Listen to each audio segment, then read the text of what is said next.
Welcome to Speak Up International with Rita Burke and Elton Brown. As you know, on Speak Up International, we traverse the globe to find individuals we consider to be community builders. Today is no exception. We have with us a person from North Carolina, Kirby Wilson. Kirby is a US-based financial strategist, entrepreneur, and educator. She's also the founder of Bills to Bags, which is a platform centered on turning everyday expenses into income opportunities. There's a lot more that I want to say about Kirby today, but as we say on Speak Up International, we prefer for our guests to tell their own story. And so today I welcome you, Kirby, to Speak Up International. Thank you. Thank you. I'm glad to be here. Congratulations on being recognized among the 2026 Women Who You Need to Know by Black Leaders Worldwide. Congratulations. I saw it all across the internet. It was like, wow, Yeah. I've got to get this. I've got to talk to this lady. So I'm really glad that you accepted it. And so we got a chance to talk. So what personal experiences shaped your perspective on money and financial empowerment? Well, I would say probably being broke, just to be honest, but not broke-minded. And I'll say, this is what I'm saying, like when I first got out of college and became a homeowner and all of this, expenses kept coming in. So I started to learn about life really fast. But what I was learning about finances, I hadn't been taught. So I wanted to go back and put more interest or learn more things about finances so that I could be more positioned or better positioned as I got older. My parents lived a very, mindful life, middle class family, traditional American middle class family. However, my mindset was that I wanted to um, do more with less, if that makes sense. Do more in less time than it may have taken them. And that's how you break a generational curse. So I just wanted to find out, shape myself or maybe position myself around people who had not necessarily the lifestyle, but people who were, in my eyes, who worked smarter and not harder. So I wanted to get around those type of people and implement what they were learning about finances because I had missed something. I had missed something, but it wasn't that I missed it because I wasn't taught it because my parents grew up in a different time. So you can't teach what you don't know. So now I've learned about financial literacy. I'm teaching them things, talking about wills and trust was not a conversation that we had at our dinner table. So now my interest in financial literacy came from not having and wanting more. So I had to discuss or I had to examine what people that had more were doing. And they did not have one stream of income. They had multiple streams of income. They had income that worked while they were sleeping, not worked while they were working. So I had to learn how to make more use of my time and leverage my time to produce more income. So it came from not having, to be honest. Not having and wanting more is where it came from. I like that, not having and wanting more. And Mhm. something else you said that kind of resonates with me is you can't teach what you don't know. And that is so accurate. And I'm glad that you are in this field now. So you're helping people to become more aware of their finances and how they use those finances. So talk to us a little bit about Vision Unlimited Consulting. Well, with Vision Unlimited Consulting, we're more so a financial education and consulting firm, and we focus on helping individuals and businesses stop overpaying on their bills, expenses, or however you want to say it. And what I teach people to do is how to make those expenses work for them. So I have a different conversation with people. We specialize in cost reduction, financial literacy, and creating income opportunities for those who understand leverage on different bills that you have: gas, electric, internet, cell phone, and other healthcare. In the US, we pay healthcare. So in healthcare expenses, so expenses that people have to have, I teach people how to monetize, reduce, and even eliminate those. That's what we do. Wonderful.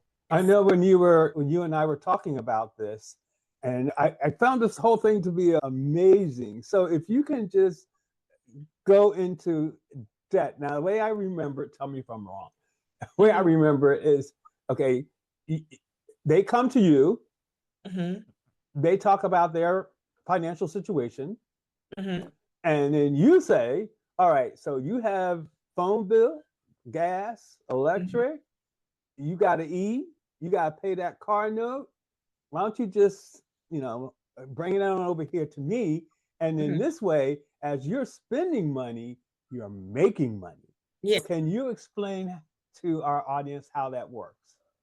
Well, what that is basically turning your assets and your liabilities into assets. So if you want to say it that way, turning your necessary expenses into opportunities. What happened was there's a company that I partnered with over 15 years ago that allows me to become an independent consultant, to be able to be a licensee or like basically a franchise owner in different telecom, energy, and healthcare companies, right? Or partners. So as an independent consultant, I'm a wholesaler. So on this consumer side, my consumers or my customers benefit from getting a reduction or some type of upfront bonus or just getting a wholesale price. Think about Amazon, right?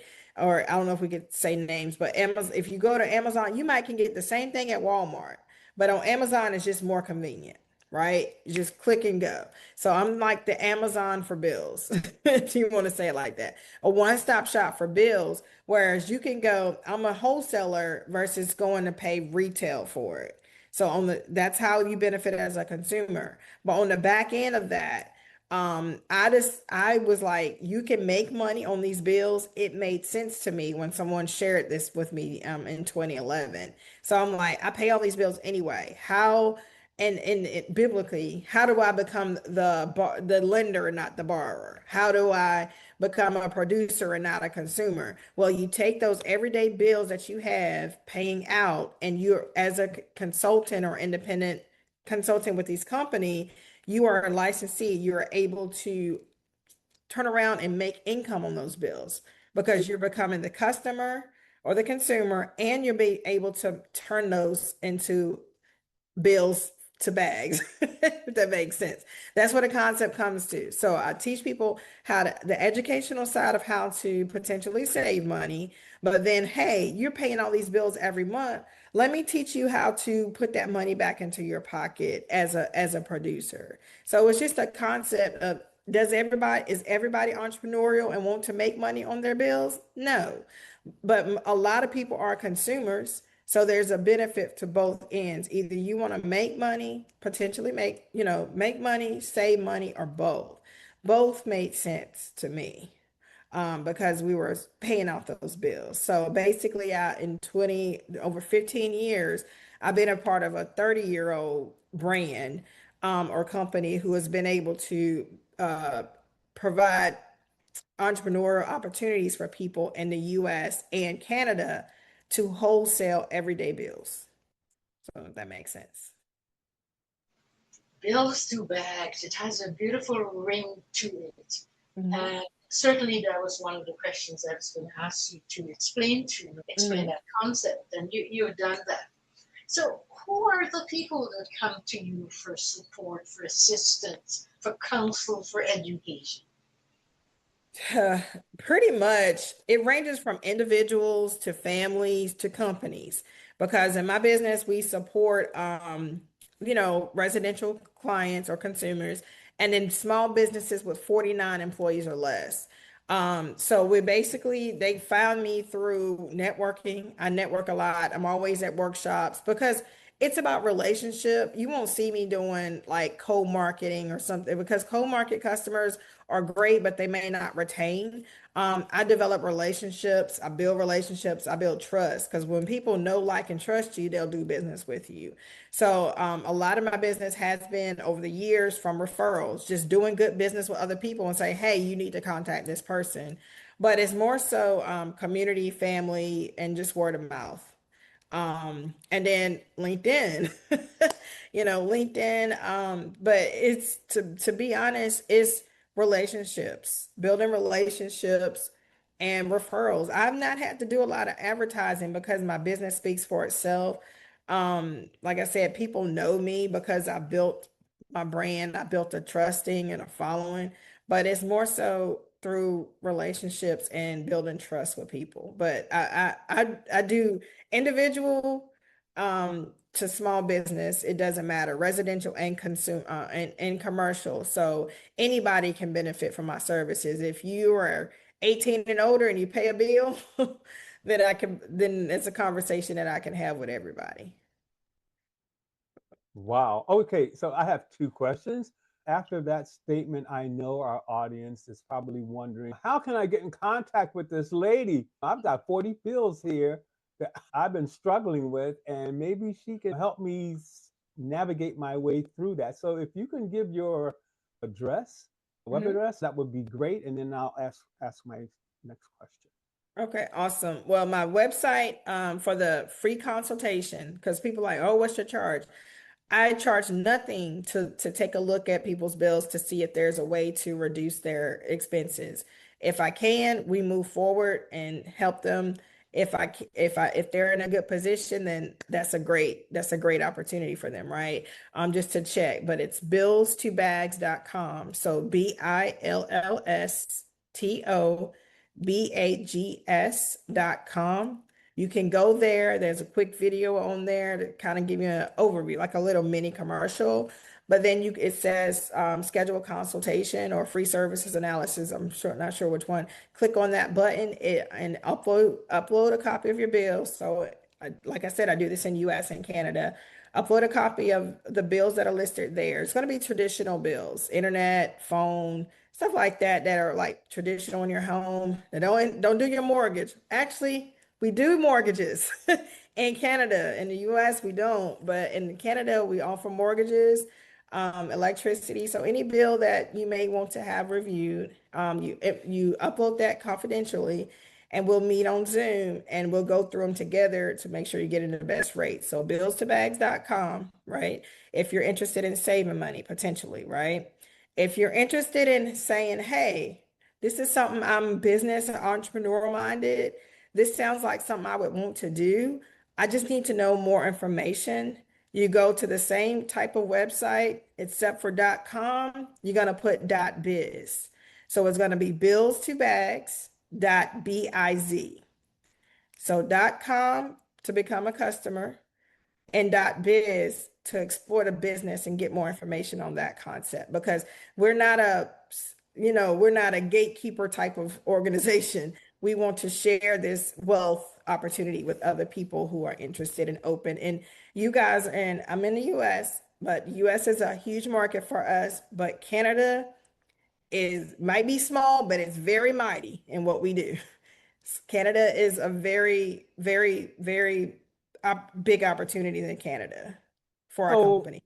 so why do you believe that if people just, I don't know, they just accept the bills, they come in, they never think about, wow, there's got to be a way. I'm not trying to get out of paying, but come on, there must be a way that I can figure a way where I can don't have to pay the $200. Maybe I can have it where 10% is knocked off.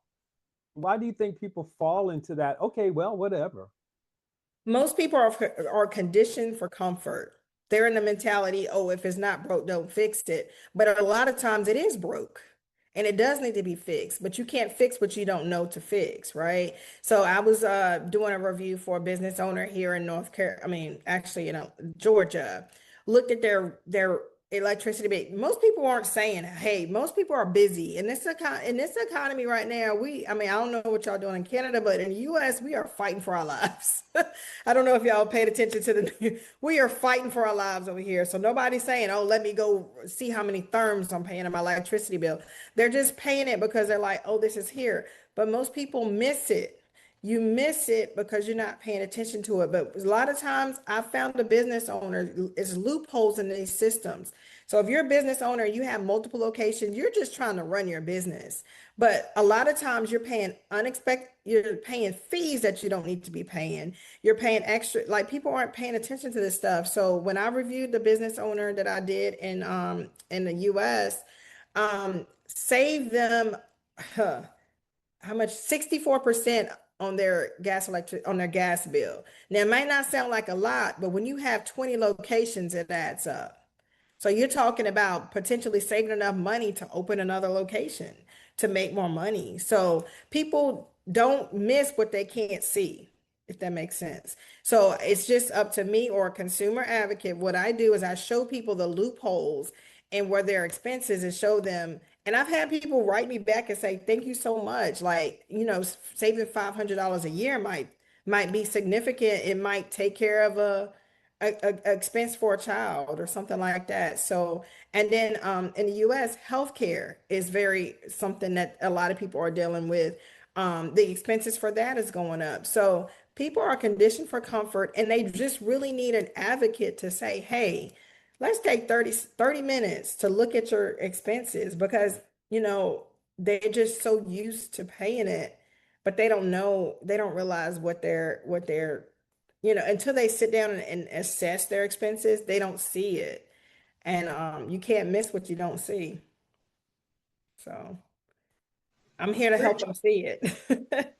we're talking with Kirby Wilson, who is an educator and, as we said, financial strategist. And on Speak Up International, we seek to inform, educate, and inspire. And I know what you're saying to us will do this for our listeners, Kirby. Kirby, would you say there was a time in your life when you had to say enough? Could you Mhm. think of a time in your life when you had to say enough? Man, which one? Which one? But if I think of a time in my life when I said enough, I would say probably over the last maybe 2 years when building as an entrepreneur, a lot of people build their business part-time, spare time around their employer.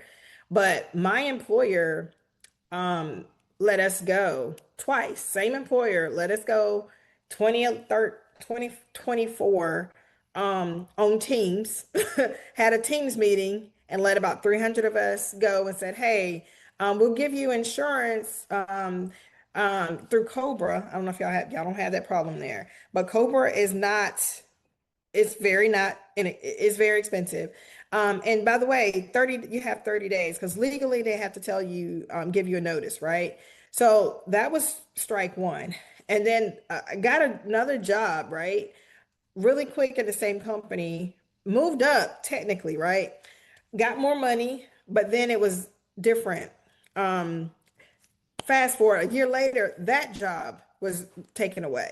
So, okay, three strikes you're out with me. That was two. So I'm not gonna give you a third time. So here was my thing was like, okay, I am positioned in a company that will give me the ability to take that yearly salary that will position me to take what I was making yearly and make on a monthly basis.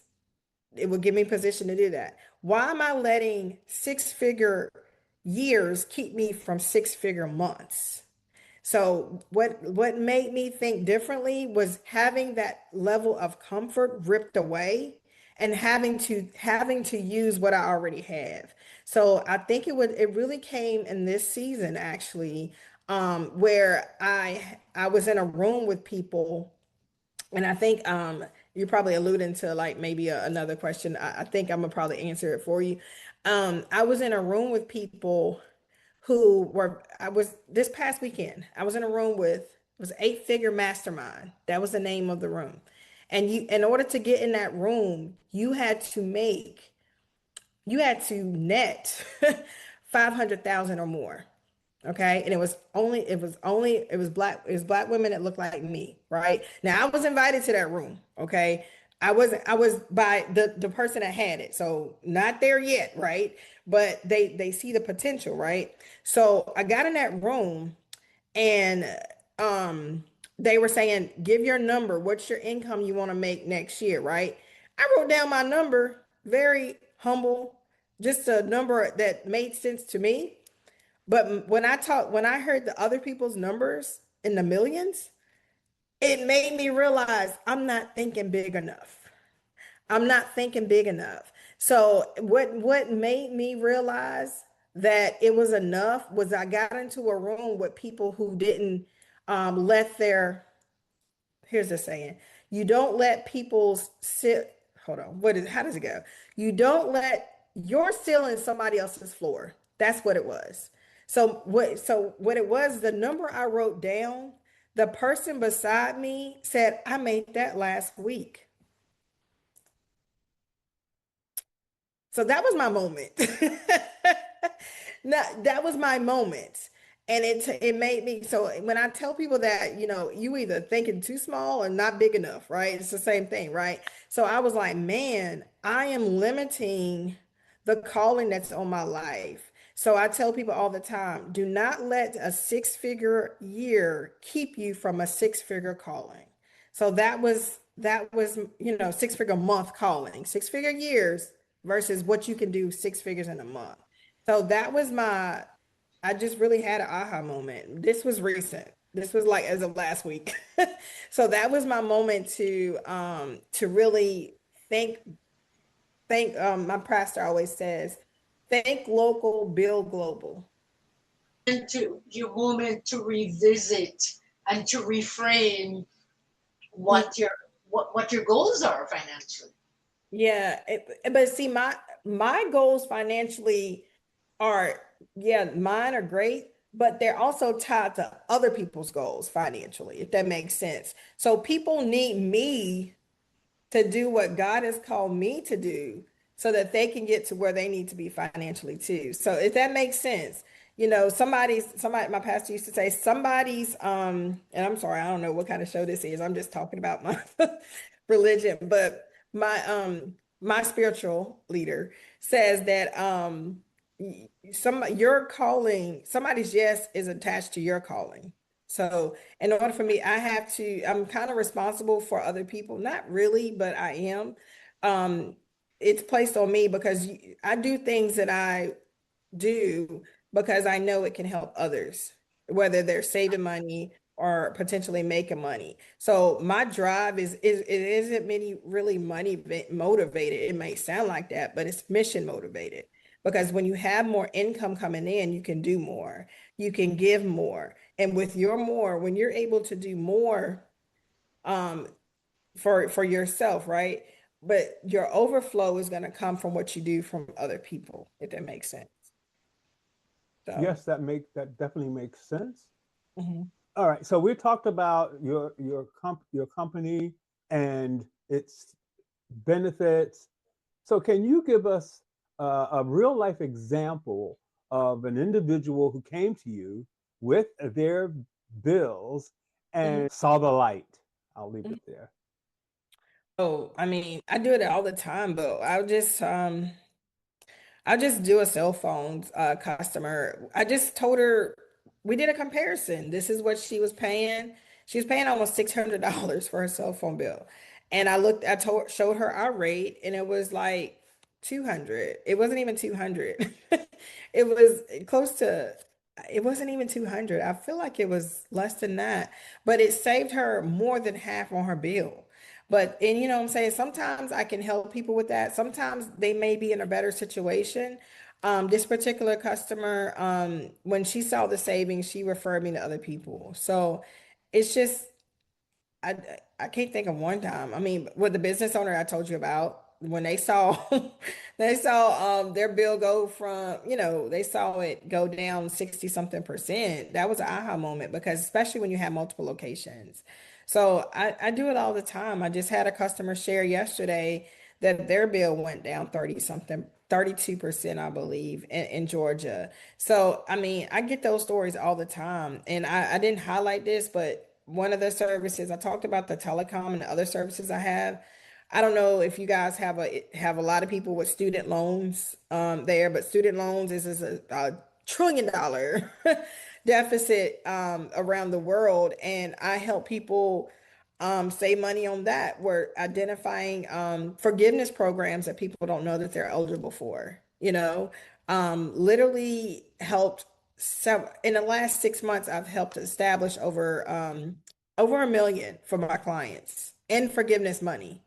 So I see it every day. I get stories, I get screenshots every day. So I can't really think of one, because it's every day somebody saying, thank you for showing me this, or thank you for helping me save, even just if it's a couple $100 a month. So, but I mean, I just sit down with them and I let them see the difference. And then they're like, wow, thank you for showing me. So, So, based on what you're saying, I get the sense that you hold people's hands and walk alongside of them to mm, get them out of their financial valleys, so to speak. And you are a financial strategist. And so, Kirby, did you go to school to learn how to do that? absolutely not. Absolutely not. I didn't. I got the training after school. I got I went to North Carolina A&T State University, which is a HBCU, the number one public HBCU in the US. I studied sociology and went and got my master's in counseling. So nowhere in there was anything financial, business, nothing at all. I didn't even go to the business building. But through life and experiences and working three jobs at one time, I decided this could not be it. So I went and got self-educated to learn. I learned through books, I learned through mentorships, I learned through people who were very super successful. I learned through coaches and, like I said, coaches and mentors in my business. And each industry that I'm a part of, I learned from the best in those industries. So if they're successful in those industries, because I don't need anybody, you're not gonna go to a overly obese trainer, right? And say, hey, teach me how to be healthy. I'm going to the best in the industry. I'm learning from those people who have been there, who have made the mistakes, who understand, who are teaching me to do what they did in less time. So I didn't have a traditional education with this aspect of life. It came from self self and people that were already writing books from their mistakes, and mentorships. And mentorship is important in business, in any business that you have, because you don't come in day one knowing everything. I didn't come day one, and day 15 looked completely different for me. So I came in with the expectation that I'm going to learn this, I'm going to grow with it, I'm going to earn as I learn, and then I'm going to teach other people. So that's where. This reminds me of someone else that we talked to about finances and how our people are not in the right mindset in Mhm. order to take advantage of all of these opportunities that are out there. Mhm. People are struggling with student loans Mhm. because, okay, we don't have the money. We know we need this education, or we are never going to have any money. So we go ahead and stack up the loans in order to get that piece of paper. So when it comes to managing debt, especially student loans, what are people missing? What are they commonly missing that you, if you got in contact them, you would go, hello, let me show you something here. Well, I'll tell you this, and I'll tell you from my experience, I did not need as much money as I took to go to college. You don't take out just because they offer it to you doesn't mean you have to take it. A lot of times I was taking it to live, and if I knew what I knew now, I would have got just enough to go to class. But here we are, right? So people are taking money that they don't need because you should not be multiple six figures in debt and then be making less than 100,000 a year. It's just the math doesn't math, but most people are. So I see a lot of my clients when I see their loan. I mean, I don't, it's client confidentiality, but when I see their loans, I see most people are six figures in debt. And so it's like I don't know where I don't know the answer. Like if I know what I know now, I wouldn't have took all that money. And you don't have to keep getting educational degrees. You don't have to keep going back to school. That's where I think a lot of people messed up. Oh, my loans are going into repayment. Let me go back and get a master's. Oh, let me finish that master's. Let me go back and get a PhD. And then you just getting all this education, maybe not even going into that field, but you're buried in debt. So I don't know. We need to teach financial literacy early, like middle school.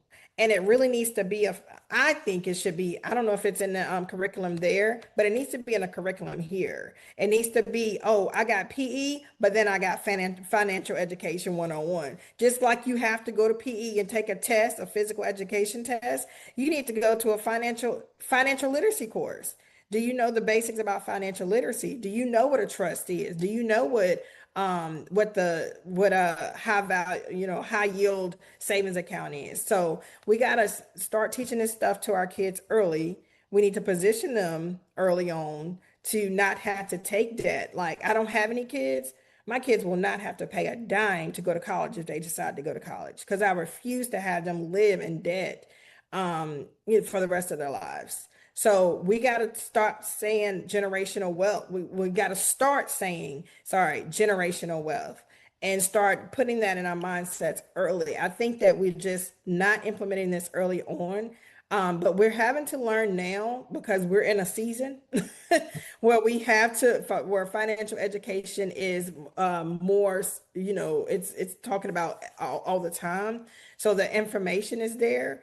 So I feel like we just need to teach this early on and not take just because they give it to us don't mean we have to take it. And just be more smarter about our finances and saving for a rainy day and not robbing Peter to pay Paul.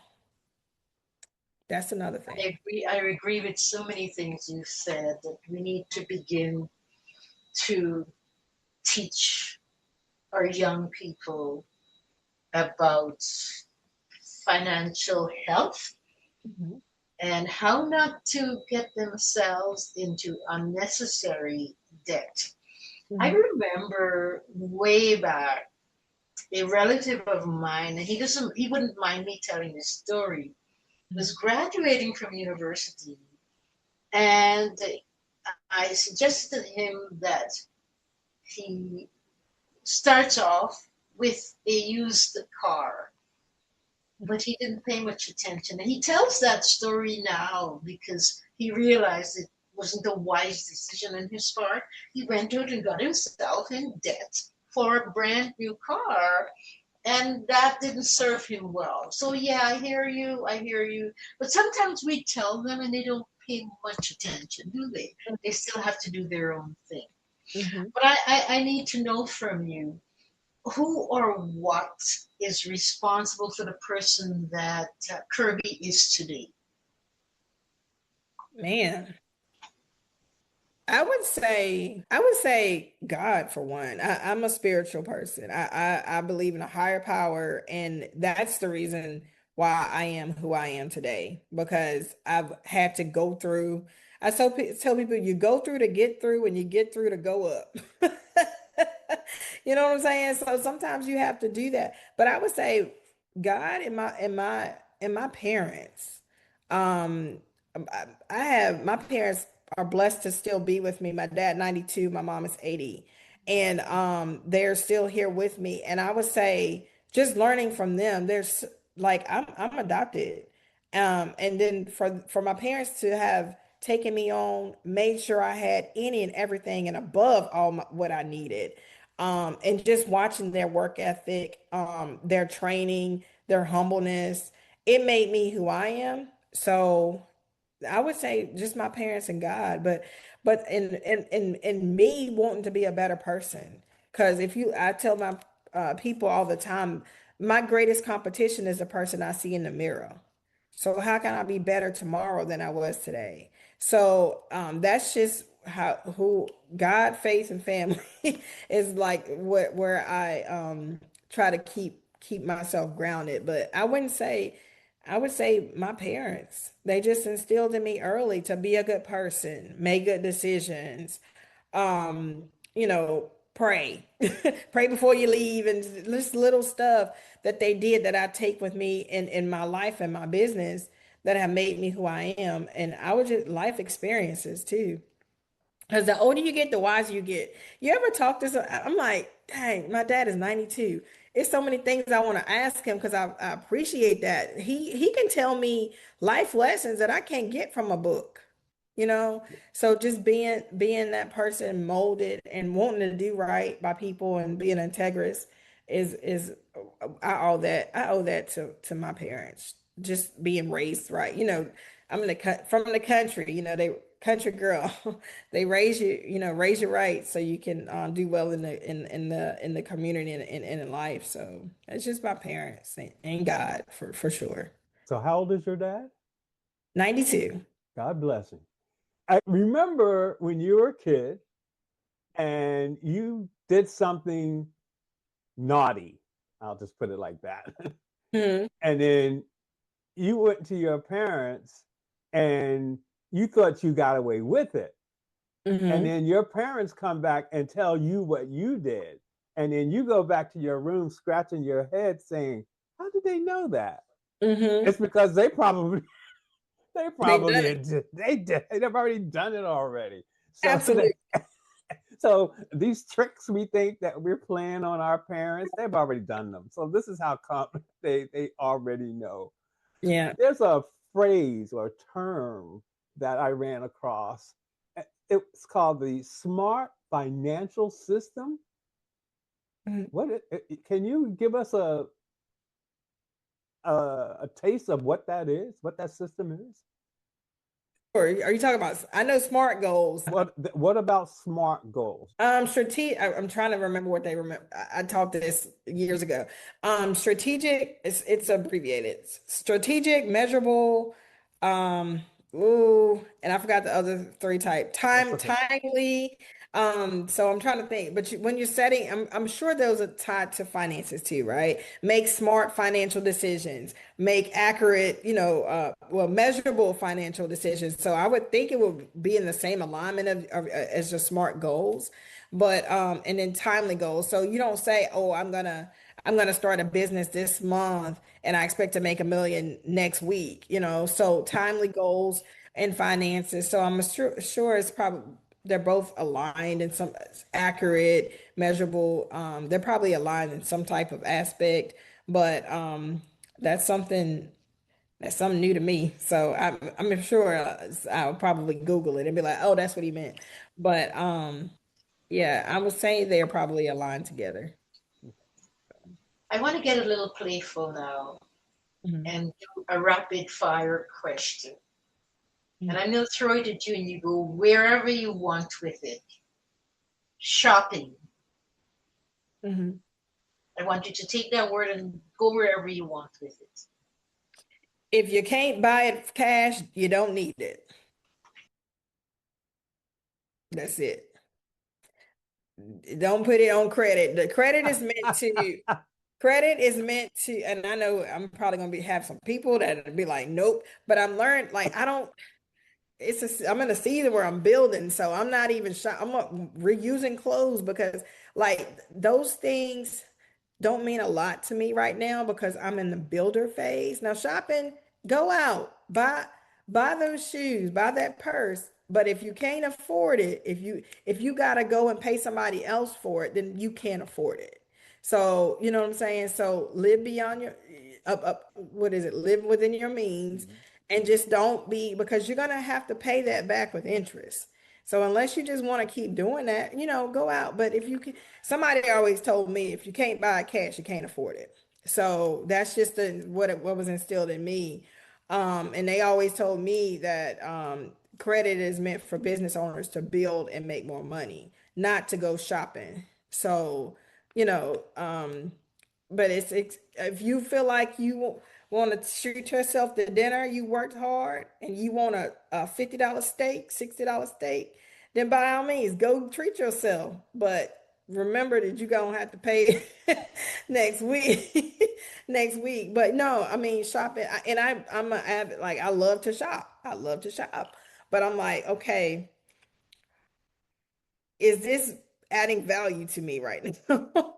Is it adding value? Because when you go out and shop, you're making somebody else richer, you know? But this is what I learned too. Okay, if you're gonna go out and buy stuff, do you have stock in what you're buying? Maybe spend it that way. Okay, you're gonna spend money, you're gonna buy some Exxon gas. How much stock you got in Exxon? So think of a producer mindset. You can consume, but own a piece of what you're buying, own a piece of who you're wearing. That way, there's making it more sense to. I'm gonna go out and shop, but I also get a percentage back up. So if you're gonna turn it to that, but shopping, if it's, I used to say it was my therapy. But shop, but and then there's also programs out here where you can spend more to earn more too, get a percentage back on what you're shopping. So it's always a way to monetize any kind of expense that's out here. So shopping is fine. I would just say just don't spend a lot of what you don't have, because you'll keep doing that. But go shopping. I know we like women, we like shopping, so I can't. Yeah. Truth be known, men, we love shopping too. Maybe Y'all not love for shopping. the clothes and everything, but maybe sporting equipment, Tech. that kind of stuff. Men are, we want to do that, especially if we're playing up here hockey. Well, of course, Mhm. you want the very best. You want to look good while you're out there, so you'll go out and spend the $700, $800, $900 for Yeah. the total package, and you haven't even hit the rank yet. So Yeah. I think that is a very important rule to follow. If you don't have the money, then, don't spend it. That's like my grandfather used to always tell this joke about credit. And he would say, yeah, if you go out there and you spend money you don't have, they'll lock you up. Mm. Then my grandma would say, you can't get blood from a turnip. And and then my grandfather would come back and say, yeah, but you can throw that turnip in jail. Right. There are consequences involved in not being stable financially. So, how can undeserving communities begin reclaiming control over their financial futures in a tangible way? Well, I would say financial literacy, having maybe workshops. There are different platforms now. There's School, SKOOL. I don't know if y'all are familiar with that. It's a community-based platform where people will, I kept seeing advertisements. If you know real estate, we want you on School. If you know podcasting, we want you on School. Well, school is SKOOL, and they're not paying me for this. I'm just sharing information. What they do is they teach you financial literacy based on what the school system did not teach you. So I have a bills to bags community on that platform. So I teach people about making and saving money strategies. Basically, sharing is bills to bags, right? That's basically sharing everything we're talking about today. I put that in my community. Savings tips and stuff like that. But they also have other communities. If somebody wants to learn how to do real estate, if you have a craft or something that's making money, they have communities that are for that. So I say get into a community where people are actually producing results, providing education and support. So there's those platforms right now that are going, but I would say knowledge is everything. So teaching people how to manage their finances and providing support. I feel like our churches are doing great, but we can always do more, and just increase the awareness. So I would just say more literacy, earlier. So I wish I had learned. I want to teach my children early what I learned late. So teaching this early on, I think would help reduce a lot of gaps that we have. And this generation is getting this early. They are, they taking phones to another level, making money on their phones. So they're getting it, but they're also you get the money, but teaching people how to invest and keep it is something that we need to teach people too. Okay, you got this money, but do you know you have to put a certain amount away for taxes? And preparing for later life early on. Not wanting to work to retire. The retirement age is what, 72, I believe. It's a long time. And I'm like, I was trying to retire at 30. To be honest, 30 was my goal, but not there. But teaching people, because retirement is another thing. You got people out here that can't afford to retire. And it's like, because we're not teaching people how to plan for that early on. So I just think implement education a little earlier, and holding people accountable is probably going to be something that's going to help our communities moving forward. But I'm not a financial strategist like you are. Mhm. But in looking around me, I see that our people are heading in the right direction. The information that you're offering is available. And not everyone, but I'm feeling hopeful that our people, particularly the women, Mhm. are pausing to reflect on where they should be going and what they should be learning, what they should be knowing, and how they should be using their money. And I'm not saying we've arrived, but I believe we're moving in the right trajectory, in the right direction. Absolutely.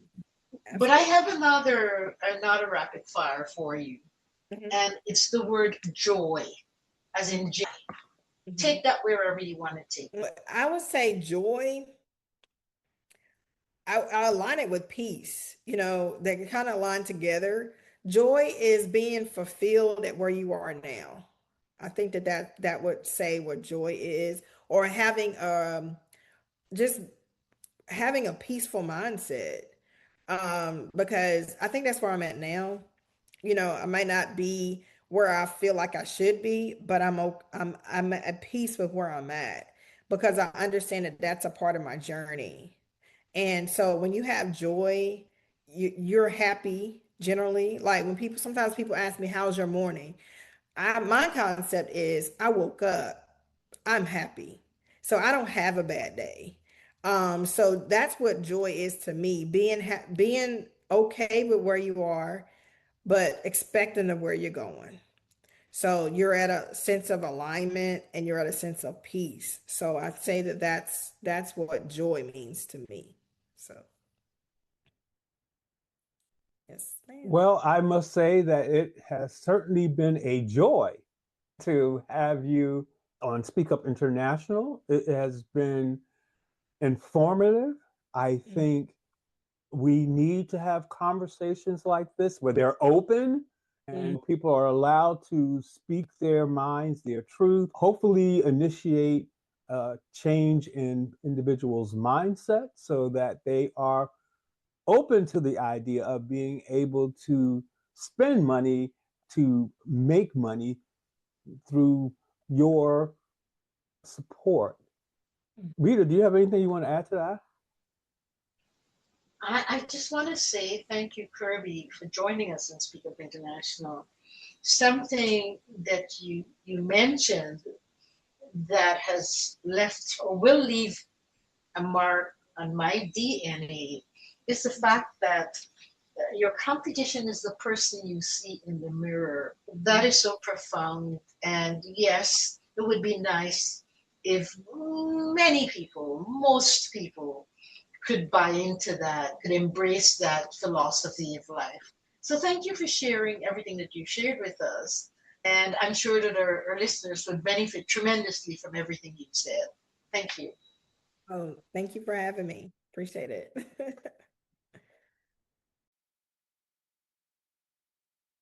Thank you for tuning in to Speak Up International. If you wish to contact our guest, Ms. Kirby Wilson, please be prepared to submit your name, your email address, and the reason why you wish to reach Kirby Wilson at kirbydenise.com. Your voice has the power to inspire, to ignite. We'd love to hear your story. Give us your name, your email address, the reason why you're contacting us. What do you do? What are you giving back to the community? Those are things that we'd like to know. We really want to have a conversation with everyone. It is so important that all of these stories are collected so that in the future, our offspring can read about the things that were done within the communities that they can't find in their history books. Let us hear your stories. They're really important and unique. So you can also find our new video podcast channel, which is on YouTube, and the link will be delivered below. Our logo has the woman with her finger pointing up, mouth open, speaking up. As a member of our Patreon group, you will gain access to a wide range of exciting benefits and opportunities. We are working on making sure that you have access to earlier podcasts, also future podcasts, and also to be able to ask questions and suggest individuals that you would like to see on our podcast channel.